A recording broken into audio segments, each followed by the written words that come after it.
Assalamualaikum warahmatullahi wabarakatuh. Halo teman-teman semua. Jadi pada kesempatan kali ini saya akan mempresentasikan PPT saya dengan judul pengertian pajak dan paradigma pajak. Sebelumnya kita perkenalan dulu.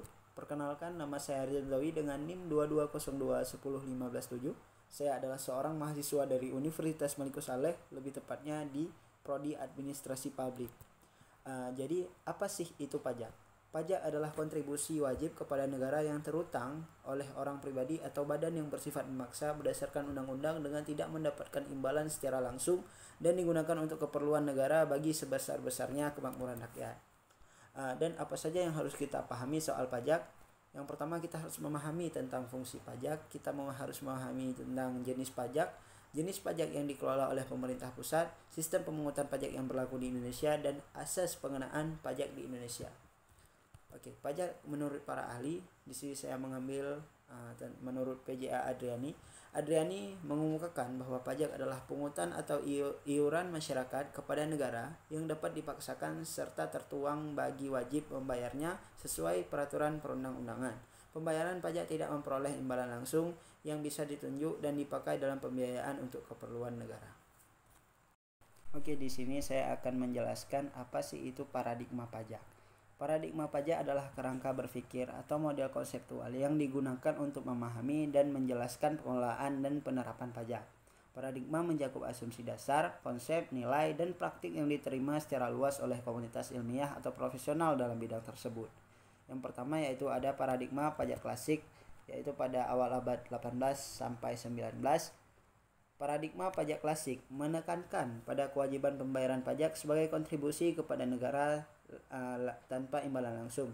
Meskipun masih relevan, paradigma ini perlu beradaptasi untuk tuntutan modern untuk keadilan dan transparansi dalam sistem perpajakan. Selanjutnya ada paradigma pajak kesejahteraan, yaitu menekankan peran penting pajak sebagai alat untuk mencapai kesejahteraan sosial dan keadilan ekonomi. Dengan pendekatan ini, diharapkan negara dapat memenuhi tanggung jawabnya dalam memberikan pelayanan publik yang berkualitas serta mengurangi ketimpangan sosial di masyarakat. Paradigma ini menjadi dasar bagi banyak sistem perpajakan modern di berbagai negara hingga saat ini. Selanjutnya, paradigma kontemporer atau modern, akhir abad 20 sampai sekarang, yaitu melihat pajak sebagai instrumen kebijakan. Dalam paradigma kontemporer, pajak tidak hanya dilihat sebagai sumber pendapatan negara, tetapi juga sebagai alat untuk mencapai tujuan sosial dan ekonomi yang lebih luas. Pajak digunakan untuk menandai program-program yang bertujuan meningkatkan kesejahteraan masyarakat, mengurangi ketimpangan sosial, dan mendorong pertumbuhan ekonomi. Kalau dilihat dari segi kesadaran masyarakat, paradigma ini menekankan tentang pentingnya kesadaran masyarakat akan kewajiban perpajakan. Pajak seharusnya tidak dipandang sebagai beban, melainkan kontribusi untuk pembangunan bersama.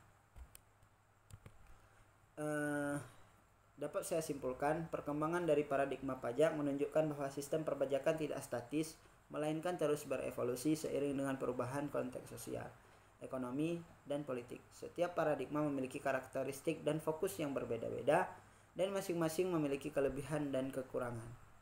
Paradigma pajak modern menekankan tentang pentingnya keseimbangan antara tujuan-tujuan ekonomi, sosial, keadilan dalam rangka menciptakan sistem perpajakan yang optimal dan berkelanjutan.